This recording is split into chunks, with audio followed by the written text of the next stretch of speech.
boys and girls. I'm Mrs. Brady, and I teach kindergarten in Henrico County.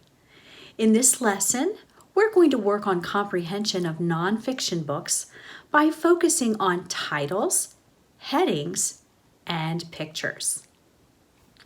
Good readers use text features to make predictions about the book's topic. Whenever you start a nonfiction or true book, look at the title and cover picture to help you predict what it's about. This book's title is Great Migration's Butterflies by Laura Marsh. And look at that butterfly on the cover. I predict that this is a book about butterflies. How about you?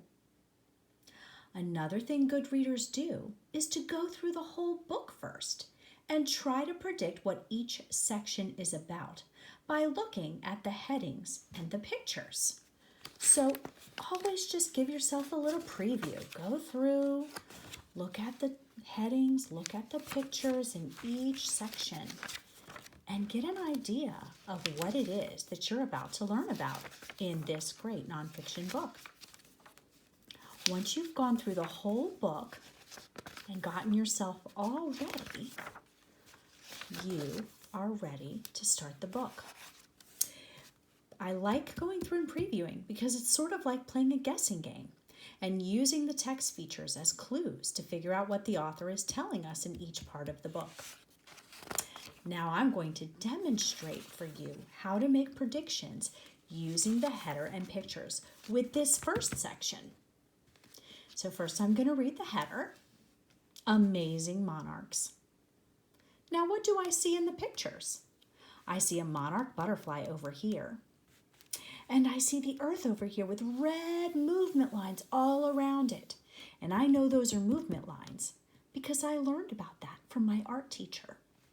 So I'm going to predict, based on the header Amazing Monarchs and these pictures, that this is a book about monarch butterflies flying around and around and around the world.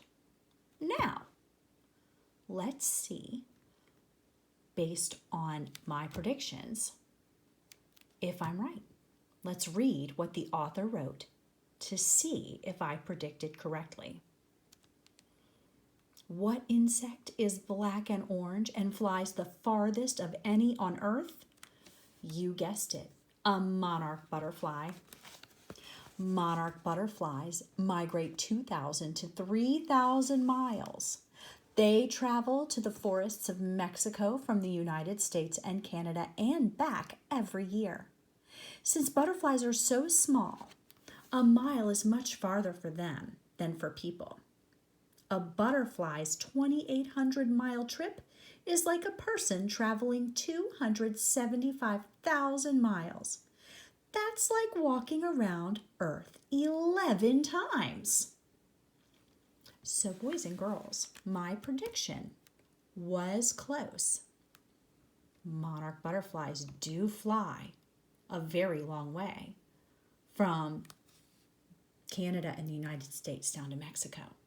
But because they're so small, it would be just like a person walking around and around and around and around the earth 11 times. So that's why that picture is there.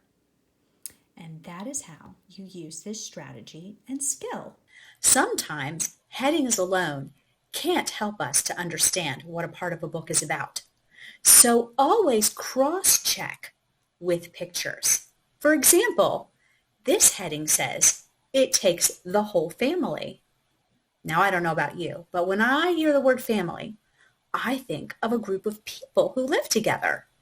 But when I cross-check this heading with this picture, I know that the author is about to tell me about a family of monarchs. So avoid that error by always looking at headings and pictures when you're making predictions about nonfiction text. Now it's your turn. We're going to have you look at the heading and the pictures to predict what the author wrote.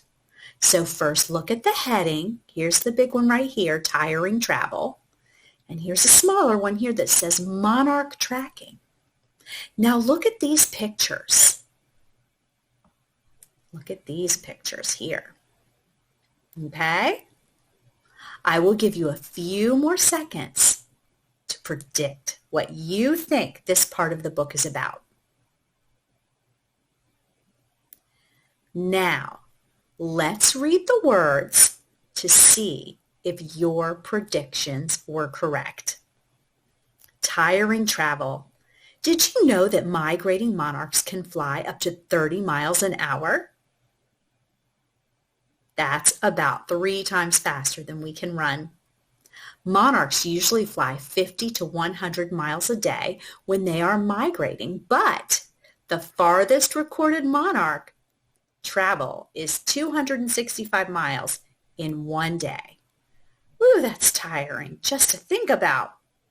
Here is the distance between Philadelphia and Boston, 265 miles. That's the farthest a monarch has flown in one day, boys and girls. Isn't that amazing?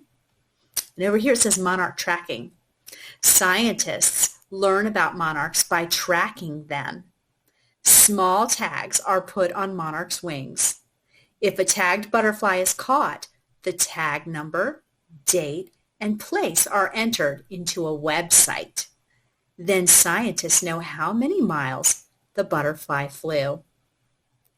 They also know how long it took.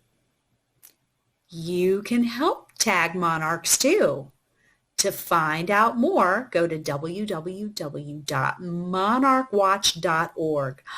Boys and girls, you can help the scientists. Isn't that cool? I love when they give information like that in a nonfiction book, don't you? So how'd you do? I bet you did great. I hope you have lots of fun reading nonfiction books. And remember to use the title, headings, and pictures to help you predict what the book is about. Thanks for watching. Bye-bye.